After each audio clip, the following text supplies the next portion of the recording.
Jio hot star அங்கே இருக்கிற Pradeep ரென்ராய் Peter sir இருக்கார். ஸோ அவர் தான் வந்து எனக்கு பிக் பாஸ் முடிஞ்ச உடனே நான் ஏற்கனவே ஒரு கதை சொல்லியிருந்தேன் டைரக்ட் பண்ணணும்னு சொல்லிட்டு எஸ்ஏ சூர்யா சாரை வச்சு ஒன்று பண்ணலாம் அப்படின்னு சொல்லி ஒரு கதை சொல்லியிருந்தேன்.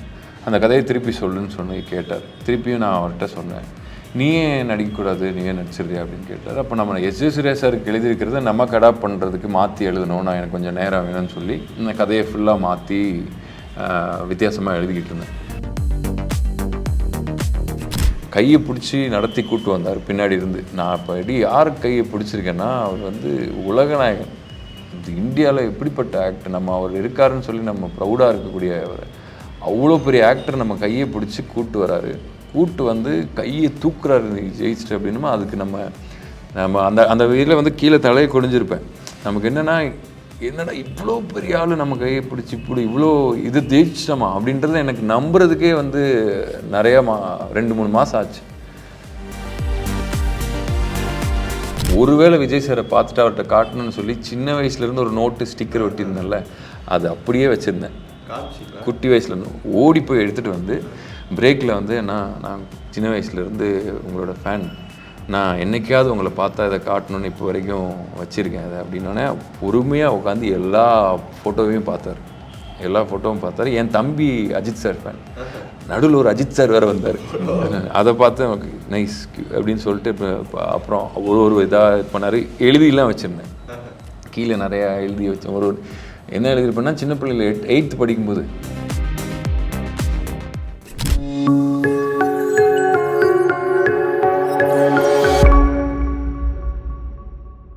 மாலைமலர் நேயர்கள் எல்லாருக்கும் ஒரு பெரிய வணக்கம். இன்னைக்கு நம்ம கூட இணைஞ்சிருக்க team bun butter jam team நம்ம கூட இணைஞ்சிருக்காங்க. எல்லாருக்கும் வணக்கம். வணக்கம். அப்படியே பன் பட்டர் ஜாம் மாதிரி 3 பேரும் ரொம்ப அழகாக இருக்கிறீங்க. தேங்க்யூ. பார்க்கவே ஸோ ஹாப்பிண்ணே உங்களை இந்த மாதிரி பன் பட்டர் ஜாம்ன்ற ஒரு படத்தில் ஒரு லீடாக வந்து பார்க்கும்போது எங்களுக்கு ரொம்ப சந்தோஷமாக இருக்குது. முதல் கேள்வி உங்கள்கிட்ட இருந்து ஆரம்பிச்சிடறேன். ஒரு படம் கமிட் ஆகுன்றது பெரிய விஷயம், பெரிய ஆசை இருக்கும். ஃபஸ்ட்டு கால் இந்த படத்துக்கு நீங்கள் லீட் ரோலாக பண்ண போகிறோன்னு சொன்னதுக்கப்புறம் நீங்கள் எவ்வளோ சந்தோஷமாக இருந்துச்சு? முதல்ல வந்து பிக் பாஸ்ன்ற ஒரு பெரிய ஷோ தான் எனக்கு இந்த பட வாய்ப்புக்கு முக்கியமான காரணம். ஆனால் அந்த பிக் பாஸ் வாய்ப்பு கொடுத்த அந்த நிறுவனமே ஜியோ ஹாட் ஸ்டார், அங்கே இருக்கிற பிரதீப் ரென்ராய் பீட்டர் சார் இருக்கார். ஸோ அவர் தான் வந்து எனக்கு பிக் பாஸ் முடிஞ்ச உடனே நான் ஏற்கனவே ஒரு கதை சொல்லியிருந்தேன் டைரக்ட் பண்ணணும்னு சொல்லிட்டு எஸ்ஏ சூர்யா சாரை வச்சு ஒன்று பண்ணலாம் அப்படின்னு சொல்லி ஒரு கதை சொல்லியிருந்தேன். அந்த கதையை திருப்பி சொல்லுன்னு சொல்லி கேட்டார். திருப்பியும் நான் அவர்கிட்ட சொன்னேன், நீயே நடிக்கக்கூடாது, நீயே நடிச்சிருக்கியா அப்படின்னு கேட்டார். அப்போ நம்ம எஸ்ஏ சூர்யா சாருக்கு எழுதியிருக்கிறத நம்ம அடாப்ட் பண்ணுறதுக்கு மாற்றி எழுதணும், நான் எனக்கு கொஞ்சம் நேரம் வேணும்னு சொல்லி இந்த கதையை ஃபுல்லாக மாற்றி வித்தியாசமாக எழுதிக்கிட்டு இருந்தேன். இப்போ அதில் ஒரு 1.5 வருஷம் டைம் ஆகிடுச்சு. ஸோ அப்போ அந்த டைமில் வந்து முடியும் போது இன்னும் கொஞ்சம் ஜியோ ஹாட் ஸ்டார்லேயும் வந்து சில லேட் ஆகிட்டு இருந்தது, அடுத்தடுத்த படங்கள்லாம் இதாகிட்டு இருந்தது. நானும் எழுதுறது ரொம்ப தாமதம் பண்ணதுனால அந்த நேரம் வந்து யாராவது ஒருத்தர் எழுதி நாமளே எழுதி நடிக்கிறது 1.5 வருஷம் பக்கத்தில் ஆகுது, கிளைமேக்ஸ் எழுதுறதுக்கு இத்தனை மாதமாக உட்காந்துருக்குமே, நம்ம வந்து நமக்கு யாராவது கேக் மாதிரி அழகாக ஒரு கதையை கொண்டாந்து கொடுத்தா ஜாலியாக நடிக்கலாமே அப்படின்ற மாதிரி நினச்சிட்டு இருக்கும்போது இந்த கதை வந்தது. ஸோ இந்த கதையை போய் கேட்க போனோம். கேட்கும்போதே வந்து நல்லா இன்ட்ரெஸ்டிங்காக அந்த நரேஷனை கேட்குறதுக்கு அந்த 2 மணி நேரம் டைமில் அவ்வளோ டயர்ட்லேயும் நைட்டு 11 மணிக்கு போய் அந்த நரேஷனை கேட்குறேன். அந்த டயர்ட்லேயே வந்து அதுக்கு நல்லா இருந்தது. அதுக்கப்புறம் நம்ம இவரோட பேசும்போதும் சரி, பேருக்கு கதை வேறு இப்படி வைக்கலாம், அப்படி ஒரு கதையை கேட்ட உடனே இது இப்படி பண்ணிக்கலாம், இது இப்படி பண்ணலாம், அது அப்படி செஞ்சார், இது இப்படி செஞ்சிடலாம், இது எப்படி இருக்குன்னு அப்படின்னு பேசுவோம்ல, அது எக்ஸைட் ஆகிடுச்சு. அந்த எக்ஸைட் ஆனாலே வந்து அதுதான் வந்து ஒரு கதைக்கு பேசிக்கான தகுதின்னு நினைக்கிறேன். ஸோ அது வந்து ரொம்ப ஜாலியாக இருந்தது. இன்னொன்று, நம்மளுக்குன்னு சொல்லி கதை சொல்ல வரும்போது நம்ம எத்தனை பேருக்கு போய் கதை சொல்லியிருப்போம், வாய்ப்பு கேட்டிருப்போம். இதுக்கு முன்னாடி போய் ஆடிஷனில் நிற்கும் போதெல்லாம் கதையெல்லாம் கேட்க மாட்டோம், ஏதாவது ஒரு ரோல் இருந்தால் கொடுங்க அப்படின்னு இருந்ததில் நமக்கு தேடி நம்மளை சுற்றி ஒரு கதை நடக்குது அப்படின்ற மாதிரி ஒரு வரும்போது அதுக்கு ரொம்ப கிரேட்ஃபுல்லாக இருக்கிறேன். அது வந்து ரொம்ப சந்தோஷமான ஒரு விஷயம். நிறைய போஸ்டர்ஸ், படங்களோட போஸ்டர்ஸ்லாம் பார்த்து ரசிச்சிருப்பீங்க. இன்றைக்கி இவ்வளோ பெரிய பேனர் உங்கள் கண் முன்னாடி இருக்குன்றபோது அதில் ஒரு சந்தோஷம் ஒன்று இருக்குமா? நம்ம படம் நம்ம மூஞ்சி வருதுடா, போஸ்டரில் வருது அப்படின்றபோது எப்படி இருக்குது, எப்படி ஃபீல் பண்ணுறேன்? இது வந்துங்க ஸ்க்ரீன் டைமு இதில் வர்றது இது எல்லாமே வந்து நம்ம வந்து ஸ்க்ரீனில் ஃபேஸாக இருக்கோம், ஆனால் அந்த ஃபேஸுக்கு பின்னாடி உழைக்கிறதுன்னு இருக்குல்ல, நம்ம எந்த கேமராலையும் வளர்க்கணும். இப்போ இன்றைக்கி வந்து நமக்கு இவ்வளோ பெரிய ரிசப்ஷன் கிடச்சி ஒன்று வந்திருக்கு அப்படின்னு சொன்னாங்க. அதுக்கு வந்து ரைட்டர், அந்த ப்ரொடியூசர் அவரோட கதை இது. ஸோ இவங்களாம் தான் காரணம்னு நினைக்கிறேன். இப்போ நம்ம நினச்சிடலாம், நம்ம இது பண்ணிடலாம், பட் ஸ்டில் வந்து ஃபஸ்ட்டு நம்ம படம் பண்ணும்போது யார் நம்மளை நம்பி படம் பண்ணுறாங்க, கோடிக்கணக்கில் பணம் யார் செலவு பண்ண போகிறாங்கன்றது நம்ம மேலே உண்மையிலேயே நம்மளை நம்பினா தான் பண்ண முடியும். இந்த பையனுக்கு பண்ணலாம் அப்படின்னு நம்ம ஸ்டார்ட் பண்ணணும்னு நினச்சி பண்ணுறதுக்கு வந்து முதல் நன்றி வந்து ப்ரொடியூசருக்கு தான் சொல்லணும். ஏன்னா அவர் தான் என் ஃபோட்டோ இவர்கிட்ட காட்டி இந்த பையன் எப்படி இருப்பான்னு கேட்டிருக்காங்க. ஸோ நிறைய பேர் பேசுகிறது வேறு, பட் செயல் ஒன்று பண்ணுறாங்க இல்லையா. பணத்தை எடுத்து கொடுக்கும்போது தான் இந்த விருமாண்டியில் ஒன்று தரணும்ல, அதில் பேப்பரில் கையெழுத்து போடும்போது இந்த வீராப்பெலாம் இருக்காது. இப்போ அந்த மாதிரி ஃபஸ்ட் டைம் நம்ம பண்ணுறது வந்து அதான் அந்த பெருமையெல்லாம் அவங்களுக்கு தான் சேரும். இன்றைக்கி இந்த பேனர் பண்ணுறதோ இல்லை வெளியில் நம்ம ஃபேஸ் தெரியுது, காரணம் வந்து நமக்கு இந்த படத்தில் இருக்கிற டெக்னீஷியன்ஸ் எல்லாருமே, முக்கியமாக வந்து ப்ரொடியூசர் அண்ட் ரைட்டர் டைரக்டர், இவங்க எல்லாருமே தான் காரணம். ஓகே, ஆமாம் பிரதர். இந்த கதையை எழுதி முடிச்சதுக்கப்புறம் ராஜு அவர்களை வச்சு இந்த படம் பண்ண போகிறோம் அப்படின்ற ஒரு தாட் எங்கேருந்து வந்துச்சு? இல்லை தான் என்னென்னா, screen play dialogue story develop பண்ணி ஸ்டோரி ஒன்லைன் வந்து ப்ரொடியூசரோடது. அவர் வந்து ஒரு பேரண்ட்டோட ஆங்கிளில் இப்போ இருக்கிற பசங்கள்லாம் எப்படி இருக்காங்கன்ட்டு ஒரு கதை சொல்லணும் அப்படின்றது அவருடைய தாட் ப்ராசஸ். அப்போ இங்கே ரைட்டர் டைரக்டர் தேடும்போது என்னை என் ஃப்ரெண்ட் இன்ட்ரடியூஸ் பண்ணார். நான் போய் மீட் பண்ணும்போது நான் வந்து அந்த கதையில் ஜென்சி ஆங்கிள் சேர்த்தேன். இவங்களோட பாயிண்ட் ஆஃப் வியூவும் வேணும் அப்படின்ற மாதிரி மாற்றினா கொஞ்சம் இப்போ இருக்கிற வைபிளையும் இருக்கும் கதை அப்படின்ற மாதிரி மாற்றிட்டு, அதுக்கப்புறம் அந்த கதையை வந்து ஃபுல்லாக ஸ்க்ரீன் பிளே டெவலப் பண்ணிவிட்டு ஒரு 2 மாதம் டைலாக்லாம் எழுதி முடிச்சதுக்கப்புறமா நான் ஃபஸ்ட் ஆஃப் எழுதி முடித்து சொல்லும்போது அவர் யூஎஸில் இருக்கார் ப்ரொடியூசர். ஓகே. ஸோ வீடியோ காலில் நரேட் பண்ணும்போது அவர் எக்ஸைட்டட் கதை கேட்டு. ஏன்னா அவர் எக்ஸ்பெக்ட் பண்ணாத ஒரு ஆங்கிளில் ஸ்க்ரீன் பிளே போய் ஒரு இன்டர்வல் பாயிண்ட்டில் ஒரு பேங்கான ஒரு சீனில் முடிக்கும் போது அவர் ரொம்ப எக்ஸைட் ஆகி டக்குன்னு அவருக்கு மைண்டில் ஓட ஆரம்பிச்சிச்சு, சரி அடுத்து காஸ்டிங் எப்படி இருக்கும்ன்ட்டு. அப்போ கேட்டார், இது மாதிரி இந்த இவர் ஓகேவா சந்துருன்ற கேரக்டருக்கு, சந்துரு செந்தமிழன் அதான் ஒரு கேரக்டர் பேர். ஸோ அவர் ஓகேவான்னு கேட்கும்போது நான் சொன்னேன், சூப்பர் ஆப்ஷன், ராஜு பண்ணலாம். ஏன்னா ராஜு இந்த கதையில் நிறைய ஹியூமர் ஆங்கிள் இருக்குது. ஸோ ஃபஸ்ட் ஆஃப் நான் சொல்லும்போதே அவருக்கு தெரிஞ்சிச்சு இவ்வளோ காமெடி ஸ்கோப் இருக்குன்னா, அப்போ காமெடி நல்லா தெரிஞ்ச ஒரு எஃபர்ட்லெஸ்ஸாக பண்ணக்கூடிய ஒரு ஆள். ஏன்னா காமெடி பண்ணுறது ரொம்ப கஷ்டம். டைமிங் ஸ்க்ரீனில் வந்து டைமிங்க்கு காமெடி பண்ணுறதுங்கிறது ரொம்ப ரொம்ப கஷ்டம். அது இவர் சூப்பராக பண்ணுவார்ன்றனால டக்குன்னு நான் ஓகேன்னு சொல்லிட்டேன். இன்னொன்று இவர் எமோஷனலாகவும் பண்ணுவார்னு எனக்கு ஒரு நம்பிக்கை இருந்தது. அது ஒரு பிளைண்ட் பிலீஃப் தான் எனக்கு. அந்த எமோஷனல் ஆங்கிள் ராஜு எப்படி பெர்ஃபார்ம் பண்ணுவார், நான் எந்த ப்ரீவியஸ் ரெஃபரன்ஸும் நான் பார்க்கல, அது மாதிரி எதுவும் இல்லை எனக்கு தெரிஞ்சு. சீரியலில் கூட நான் உங்களோட ஃபுட்டேஜ் நான் எதுவும் பார்த்தது இல்லைன்றனால ஒரு ஒரு பிலீஃப் தான். நான் ராஜுவை நம்பினேன், இந்த கேரக்டருக்கு சந்துருன்றதுக்கு சூப்பராக செட் ஆவார்னு சொல்லி. அதை 100% அது வந்து கரெக்டாக ஜஸ்டிஃபை பண்ணிட்டார் ராஜு. ஆமாம். Okay super. இந்த படம் எல்லாருக்கும் ஒரு ஸ்பெஷலான படமாக இருக்கும். அப்படின்ற பட்சத்தில் உங்களோட கேரக்டராக இருக்கட்டும் சரி, பண்பற்று ஒரு படம் பண்ண போகிறோம் அப்படின்னும்போது ராஜு புதன் கூட நடிக்கிறன்ற போது எப்படி இருந்துச்சு ஃபஸ்ட்டு ஸ்டார்டிங் நியூஸ் கேட்கும்? எல்லாருக்கும் தெரியும் தட் அவங்க வைப் ரொம்ப ஃபன்னாக இருக்கும், ஜாலியாக இருக்கும். he is a genuine person, but I feel personally நாங்கள் when we all used to sit together கேரவேனில் எல்லாரும் சேர்ந்து சாப்பிடுவாங்க, அது ஒரு ஹம்பிள்னஸ் இருக்குது அவங்கக்கிட்ட. அண்ட் ரொம்ப நாலேஜபிளாக இருக்காங்க. நான் அவங்கக்கிட்ட பேசுவேன், ஐ வில் பி லிஸ்னிங். எனக்கு ஒரு மைண்டில் இப்படி அவ்வளோ ஃபிலாசபிக்கலாக அவ்வளோ நாலேஜபிளாக பேசுவாங்க. ஸோ ஐ திங்க் அதே ஒரு ப்ரௌடான ஃபீலிங் இருந்துச்சு. I'm working with such people who have great mindset. So அதான் ஐ திங்க் நல்ல எக்ஸ்பீரியன்ஸ் இருந்துச்சு. அண்ட் ஷூட்டிங் பண்ணும்போதும் எனக்கு ஒரு கம்ஃபர்ட் கொடுத்தாங்க. ஒரு ஃபனி சீன்ஸ்க்காக ஒரு ஃபனியான வைப் க்ரியேட் பண்ணுவாங்க. இமோஷ்னல் சீனுக்காக you know sometimes it be quite, but sometimes funny joke பண்ணுவாங்க. அது எனக்கு கஷ்டமாக இருக்கும். Okay, how do I control சிரிப்பு? So but overall is a very nice person. Loved working with. ஆனால் உங்களோட பிக் பாஸ் ஜேர்னியில் வந்து எல்லாரும் ஒரு செக்மெண்ட் மாதிரி ஒன்று பண்ணிங்க, லைஃப் செக்மெண்ட்டில் இந்த மாதிரி ஒரு விஷயம். அப்போ ஒரு விஷயம் ஒன்று சொல்லியிருந்தேன், என் லைஃப்பில் எந்த பொண்ணுங்களும் பின்னாடியே வந்தது கிடையாது, ஏன்னா நம்ம ஒரு பயிலும் பார்க்க மாட்டோம் அப்படின்னு ஒரு விஷயத்தை வந்து நீங்கள் சொல்லியிருந்தீங்க. ஞாபகம் இருக்கானே? உண்மையில இந்த படம் வச்சு பார்க்கும்போது ஒரு லவ்ன்ற ஒரு விஷயம் இருக்கட்டும், எல்லா விஷயங்களும் இருக்கும்ல, உங்கள் லைஃப்பில் எப்படி இருந்துச்சு? காதல்ன்ற ஒரு விஷயம். காதல் நம்ம ஊரில் எப்படி இருக்கும் காதல்னு உங்களுக்கு தெரியும்ல? நல்லாவே தெரியும். காதல்ங்க கான்னு வாயை திறக்கும் போது அதுக்கு அடுத்தது வாயில் எதையாவது கொண்டு வந்து வெட்டிடுவாங்க அந்த மாதிரி. இன்னொன்று நம்ம ஸ்கூலில் வேறு வந்து பெண்கள் கூட பேசக்கூடாது, அவங்களுக்கு படியேறங்கிறதுக்கு தனி வழி, நமக்கு தனி வழி. ஸோ செய்யாத அப்படின்னு சொல்லி சொன்னால் அது என்னென்னு பார்க்கணுன்னு ஒரு ஆசை இருக்கும்ல.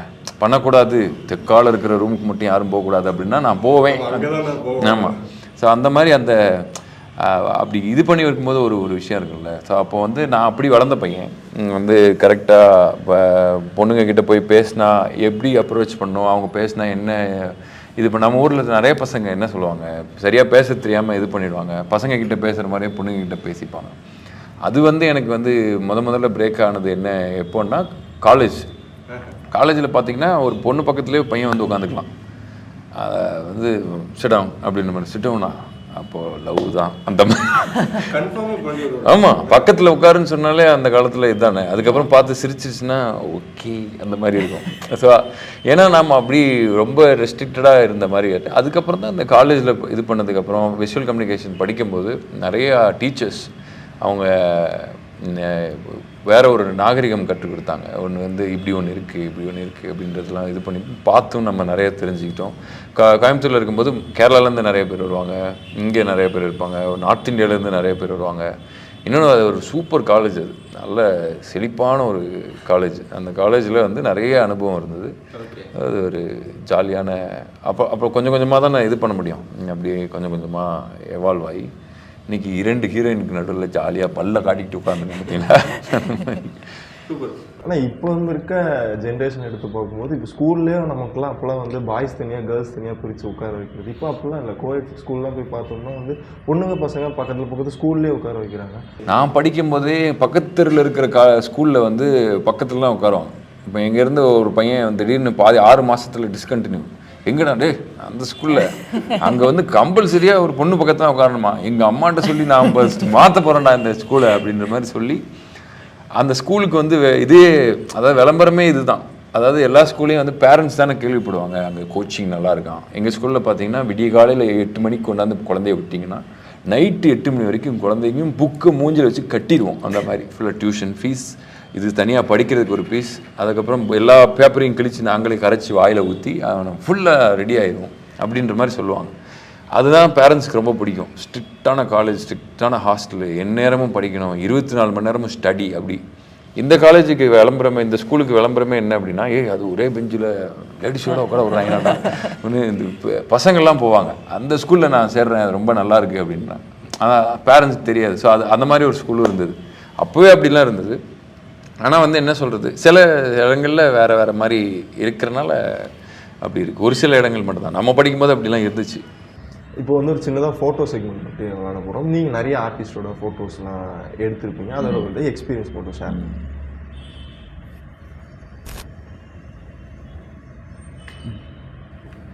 ஃபஸ்ட்டு ஃபோட்டோ,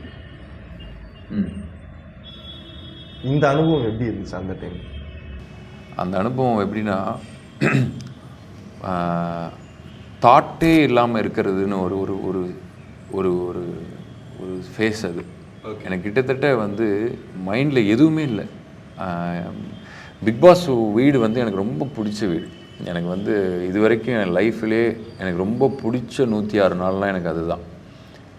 அது என்னென்னா, நமக்கு வந்து நம்ம ரியல் லைஃப்பில் இருக்கும்போது சுற்றி கேமரா இருக்குதுன்னு சொன்னானாக்கா நம்ம நாமளாகவே கேமரா இருக்குது கொஞ்சம் கரெக்டாக நடந்துக்கணும் அப்படின்ற ஒரு எண்ணம் வந்துடும். அதில் சுற்றி கேமரா இருக்கிறது அதுவே இதுவாக ஆகி பழகி ஒரு நல்ல மனுஷனாக அது மாற்றிச்சு. இன்னொன்று வந்து என்னென்னா, ஏதாவது ஒன்று யாரோ ஒருத்தர் நம்மளை பார்த்துக்கிட்டே இருக்காங்க, நம்ம எப்போவுமே நல்லது தான் செய்யணும், நல்லது தான் நினைக்கணுன்றது மாறும்ல, அது அந்த வீடு என்னை மாற்றுச்சு. அதே மாதிரி அப்பப்போ வந்து ஒரு குரல் வருது, பிக் பாஸோட குரல் வந்து கிட்டத்தட்ட கடவுளோட குரல் மாதிரி, ஏதோ ஒரு கம்ஃபர்ட்டிங்காக இருக்கும். அதில் எமோஷனே இருக்காது. அது வந்து அங்கே போய் அதை அனுபவிச்சா தான் தெரியும். சரி, அது வந்து உங்களை கேர் பண்ணுற மாதிரியும் இருக்காது, உங்களை திட்டுற மாதிரியும் இருக்காது, பிளாங்காக இருக்கும். அது கிட்டத்தட்ட அசரீரி வர்ற மாதிரி இருக்கும். அது வந்து ஒரு பயங்கரமான அனுபவம். அதில் ஆண்டவர் இருக்கார், வாரம் வாரம் வர்றாருன்னு சொன்னாக்கா, பழைய காலத்தில் ஒளியம் பார்க்குறதுக்கு எவ்வளோ எக்ஸைட் ஆகிருப்பாங்க. நான் அந்த காலத்தில் பிறக்கல, அந்த அரை மணி நேரம் டிவி பார்க்குறதுக்கு எவ்வளோ எக்ஸைட் ஆகிருப்பாங்கன்ற அனுபவம் அங்கே கிடச்சிது. ஸோ கிட்டத்தட்ட 100 நாளும் மேலே போய் மக்கள் நம்ம பிடிச்சிருக்குன்ற உள்ள ஒன்று இருக்குல்ல, அது வந்து நமக்கு அது கிடைக்கும்போது நம்மளை இன்னும் கொஞ்சம் அதை வந்து என்ன சொல்கிறது, ஒரு பயங்கரமான கான்ஃபிடென்ஸு நமக்கு கொடுப்பாங்க. கொடுத்துட்டு வெளியில் வரும்போது இதுக்கு அடுத்தது என்ன அப்படின்றது யோசித்தா பதட்டமாகும். அப்படின்றதுனால கிட்டத்தட்ட அது ஒரு மாதிரி என்ன நினச்சேன், என்ன நடந்தது அப்படின்னே தெரியல. பாட்டு போகும்போது கமல் சார் உள்ளே வராரு. கமல் சாரை கண்ணு பக்கத்தில் பார்க்கும்பொழுது ரொம்ப நாள் கழித்து மனிதர்கள் வெளி மனிதர்களே பார்க்காம திருப்பி ஒருத்தரை பார்க்கும்போது கையை பிடிச்சி நடத்தி கூட்டு வந்தார் பின்னாடி இருந்து. நான் இப்போ யார் கையை பிடிச்சிருக்கேன்னா அவர் வந்து உலகநாயகன். இந்தியாவில் எப்படிப்பட்ட ஆக்டர் நம்ம அவர் இருக்காருன்னு சொல்லி நம்ம ப்ரௌடாக இருக்கக்கூடிய அவர் அவ்வளோ பெரிய ஆக்டர் நம்ம கையை பிடிச்சி கூட்டு வராரு. கூட்டு வந்து கையை தூக்குறாரு ஜெயிச்சிட்டு அப்படின்னுமா அதுக்கு நம்ம அந்த அந்த இதில் வந்து கீழே தலையை குனிஞ்சிருப்பேன்.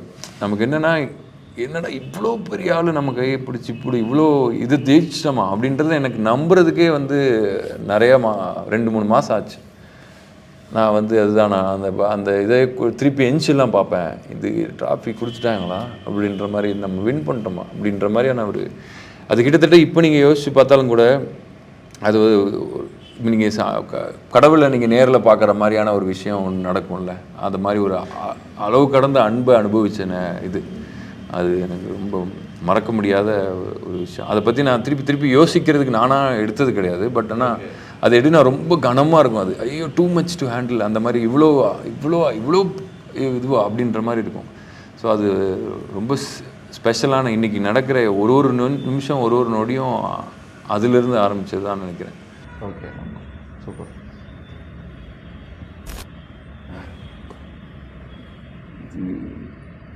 இதெல்லாம் வந்து என்னென்னா நம்ம தளபதி ஃபேன் எப்படி ஃபேனுன்னா நீங்கள் ஊரில் வந்து இந்த ஸ்டிக்கர்ஸ்லாம் வெளியில் வைப்பாங்க. ஒரு நாளும் ஸ்கூல் முடியும் போது இருக்கிற புது ஸ்டில் ஏதாவது வந்தால் ஸ்டிக்கர் வாங்கிடுவோம். சில ஸ்டில் வந்து பேப்பரில் தான் வரும், அதை கட் பண்ணணும். அதெல்லாம் வச்சு சின்ன பிள்ளையிலேருந்து நான் சேகரித்த ஒரு நோட்டு, அதில் வந்து அவருடைய எல்லா ஸ்டிக்கரும் வச்சுருந்தேன்.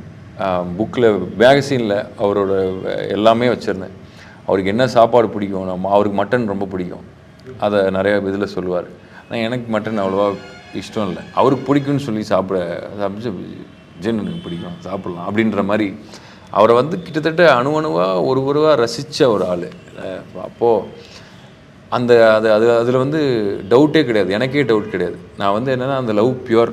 அது வந்து எப்படின்னா நம்ம அவரை என்றைக்காவது பார்க்கணும் வைக்கணுன்ற ஆசைலாம் இருக்கும். பட் எதுவும் இது பண்ணி வச்சுக்கூடாது. ஒன்று மட்டும் நான் நினைப்பேன், அடிக்கடி விஜய் சாரை தேட்டரில் பார்க்கும்போதெல்லாம் அந்த டிக்கெட்டை வாங்குறதுக்கு லைனில் நின்று தென்காசியில் அடி போலீஸ்காரங்களாம் அடி எல்லாம் க்ரௌடெல்லாம் இது பண்ணும்போது அப்படி நின்று டிக்கெட் வாங்கியிருக்கேன்.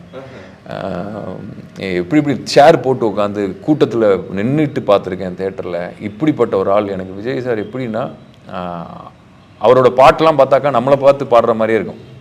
ஸோ இப்படி அவர் என்னோடய இன்ஸ்பிரேஷன் இதில்.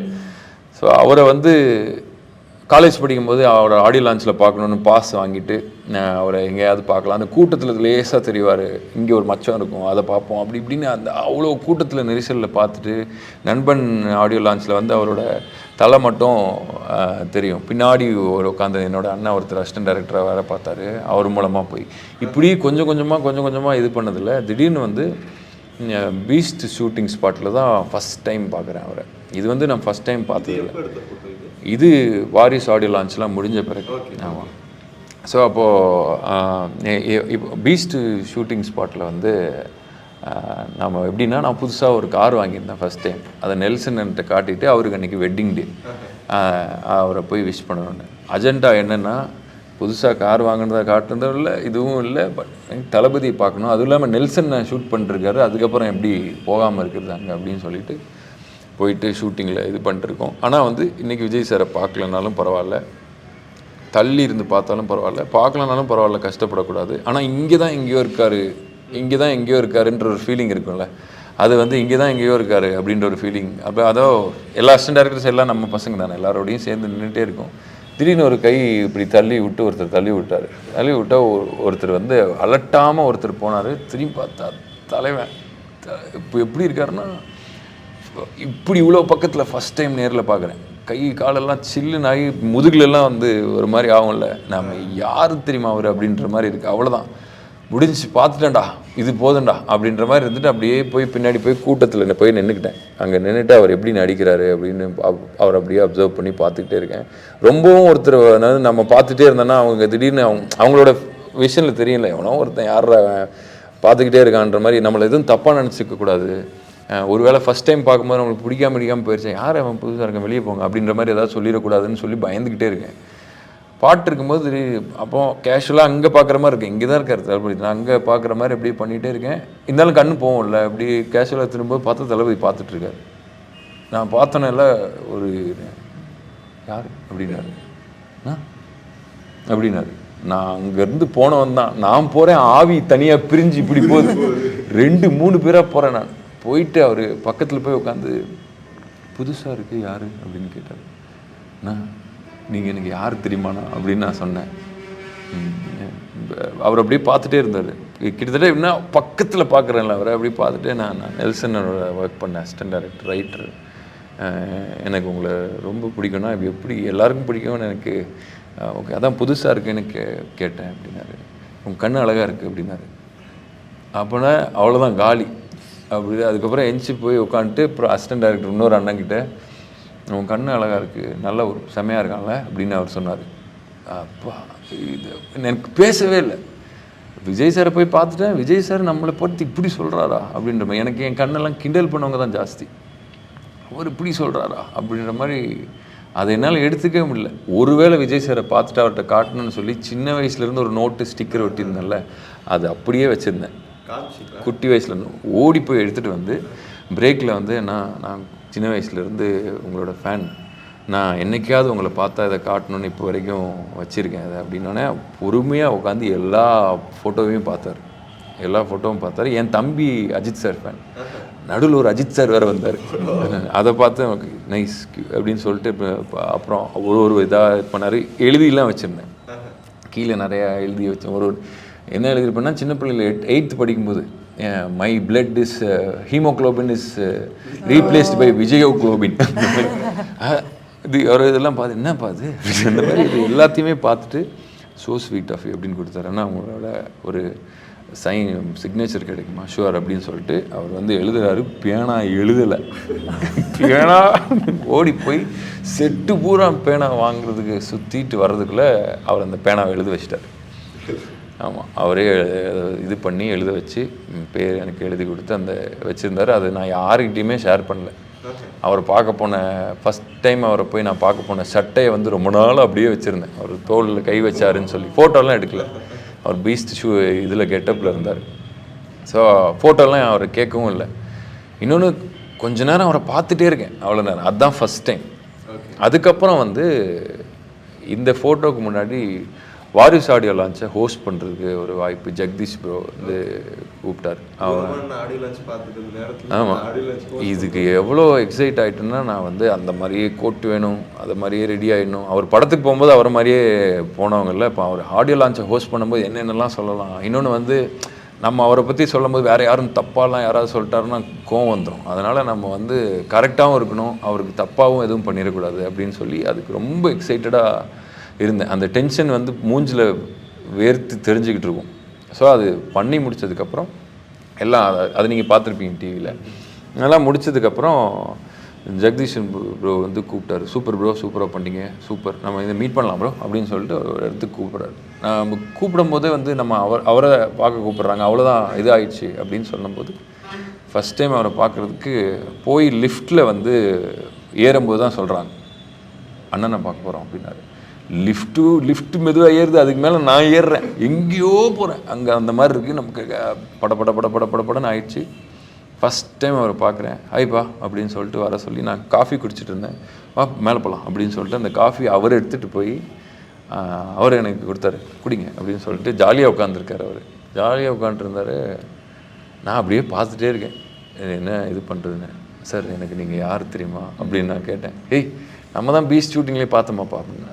அதுக்காக நான் என்ன இப்போ எப்படி இதெல்லாம் இதெல்லாம் எனக்கு ரொம்ப அதிகம் அப்படின்ற மாதிரி ஒரு விஷயம். ஸோ அப்போ அது போகும்போது அந்த ஃபோட்டோ கேட்டேன். அப்போ விஜயனா இப்படி காட்டினார், அடி சூப்பர் போ, ஆமாம் அப்படின்னாரு. இன்னும் நமக்கு அது பண்ணணும், ஆனால் நம்ம பண்ணால் ஏதாவது நினச்சிப்பாரோன்னு ஒரு இது இருக்கும்ல. ஸோ அது மாதிரி அப்படி எடுத்த ஃபோட்டோ தான் அது. அது ரொம்ப நாளாக அப்படியே பத்திரமா வச்சுருந்தேன், எதுவும் சொல்லாமல் எதுவும் பண்ணால். அதை வெளியில் போடுறது வந்து போடலாமா வேணாமா இல்லை அப்படியே வச்சுப்போம் அப்படின்னு சொல்லி அதை கட்டுப்படுத்துறதுக்கு நான் பட்ட பாடு எனக்கு தான் தெரியும். இந்த படம் அப்போ இந்த படத்தை பற்றி ஒரு எமோஷனல் விஷயம் ஷேர் பண்ணியிருந்தீங்க ஈவெண்ட்டில். படம் ரிலீஸ் பண்ணுறதுக்கு நிறைய விஷயம் சப்போர்ட் பண்ணார் அப்படின்னு என்ன பேசிக்கிட்டீங்க படம் ரிலீஸ்க்காக? அவர் வந்து மேன் ஆஃப் ஃபியூ வேர்ட்ஸ், 3 வார்த்தை 4 வார்த்தை அவ்வளோதான். ஆனால் அவர் என்ன வார்த்தை சொல்கிறாரோ அது நடக்கும். ஹீ வில் மீன் இட், அந்த மாதிரி தான் பேசுவார்.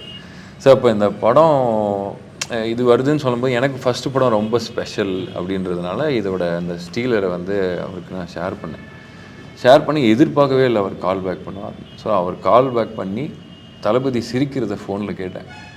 சூப்பராக பண்ணியிருக்கு, வேறு லெவல், ரொம்ப நல்லாயிருக்கு, படத்தை வந்து தேட்டரில் வந்து பார்க்கணுன்னு தோணுது, நீங்கள் போட்டிருக்கிற மாதிரியே தோணுது, எல்லாரையும் ஆல் தி பெஸ்ட்டு இந்த மாதிரி சொல்லி விஷ் பண்ணார்.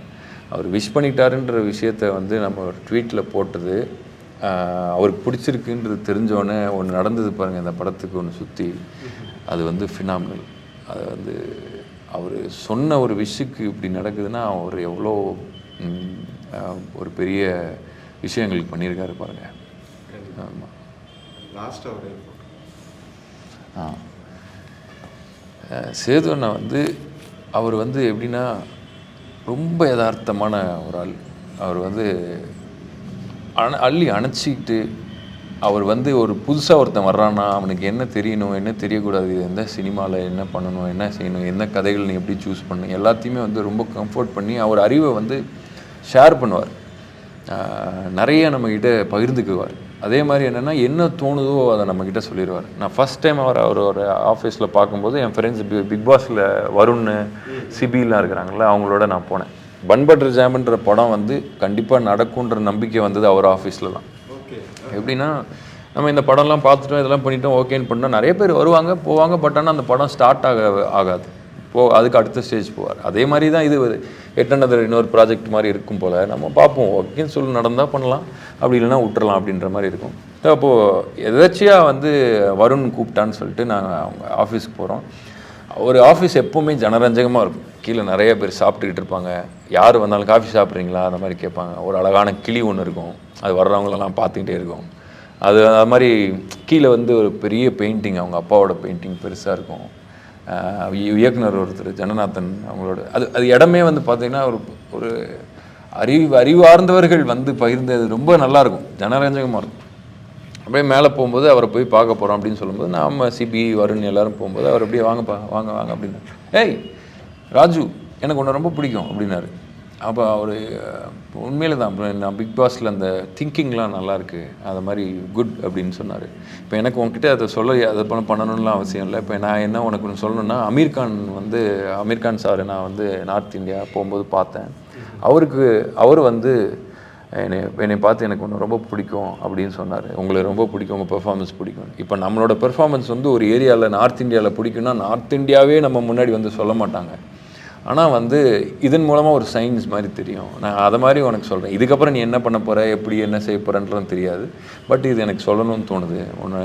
உன்னை பிடிக்கும், தாட் ப்ராசஸ் நல்லாயிருக்கு, நல்ல கதைகளை சூஸ் பண்ணி நடி, என்ன பண்ண போகிற அப்படின்னு கேட்கும்போது நான் கேட்டேன், இந்த மாதிரி ஜியோ ஹாட் ஸ்டாரில் ஒன்று கையெழுத்து பண்ணியிருக்கேன்னா அதுதான் நான் பண்ண போகிறேன் அடுத்தது. அதுக்கு முன்னாடி பன் பட்டர் ஜாம்னு ஒன்று பண்ண போகிறாருன்னு ஒரு சவுண்டு, யாரா அது அப்படின்னா நிவாஸ் அங்கேருந்து ஓவர்லேப்பில் சொல்கிறாரு. அவர் தான் நிவாஸ், கண்ணாடி வேறு போடல நான், அவர் தான் நிவாசன் தள்ளி வேறு இருக்கார். ஓ நீங்களா அப்படின்னு சொல்லிட்டு அவர் சொன்னதுக்கப்புறம் தான் குட், அது என்ன மாதிரியான ஜானர் அப்படின்னு சொல்லும்போது அது வந்து ரொமான்டிக் ராமடி, வெரி குட், அந்த மாதிரி தான் நடிக்கணும், குட் அப்படின்னாரு. அவர் சொன்னது அங்கேருந்து அந்த படம் மேலே ஒரு நம்பிக்கை. அந்த விஜய்னா ஆரம்பித்தார், இந்த விஜய்னா அதை பெருசாக்குனார். அந்த மாதிரி இப்போ இந்த விஜய் இதை கேட்குறீங்க. Thank you so much. அண்ட் உண்மையிலே ரொம்ப நல்லா இருக்குது. ஆக்சுவலாக உங்களோட இந்த இடத்துல ஒரு விஷயம் ஷேர் பண்ணணும்னு நினைக்கிறேன். யாருக்கிட்டே ஸ்டோரி நரேட் பண்ணியிருக்கீங்களான்னு எனக்கு தெரியல, பட் உங்களோட நரேஷன் ரொம்ப நல்லா இருக்குது. உட்காந்து கேட்டுக்கிட்டே இருக்கணும் போல இருக்குது. ரொம்ப நல்லா இருக்குது. படத்தை பற்றி பேசலாம்.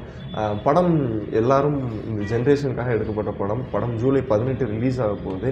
எல்லோரும் இந்த படம் தேட்டரில் வந்து பார்க்கணும். அதுக்காக எல்லோரும் ஒரு விஷயம் ஷேர் பண்ணிக்கணும், ரொம்ப நல்லாயிருக்கும். ஸ்டார்டிங் பன் பட்டர் ஜாம் ரொம்ப ஒரு பாசிட்டிவான ஒரு படம்.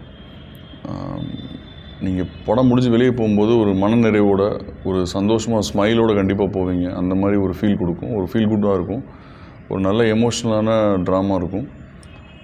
அதை தாண்டி சில டீப்பான விஷயங்களும் இருக்கும், பட் எல்லாமே என்டர்டெய்னிங்காக இருக்கும். மெயினாக வந்து உங்களுக்கு எங்கேயுமே போர் அடிக்காது, you will definitely enjoy.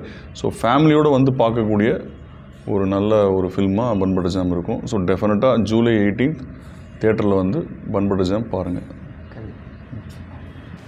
Bun butter jam வந்து என்னை பொறுத்த வரைக்கும் எங்கள் அம்மாவுக்கு ரொம்ப பிடிக்கும்னு நினைக்கிறேன்.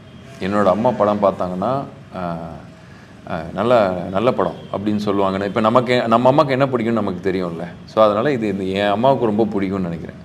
ஸோ இந்த படத்தை ரீசெண்டாக போட்டு காட்டின எல்லா இடத்துலையுமே அந்த லேடிஸ் இருக்காங்கல்ல, அவங்க எல்லோரும் ரொம்ப சந்தோஷமானாங்க. படம் பார்த்துட்டு சூப்பர்னு அவங்க முகத்தில் அது வந்து ஃபேக்கு மாதிரி தெரியாது, அவங்க ஃபேக்கே பண்ணல.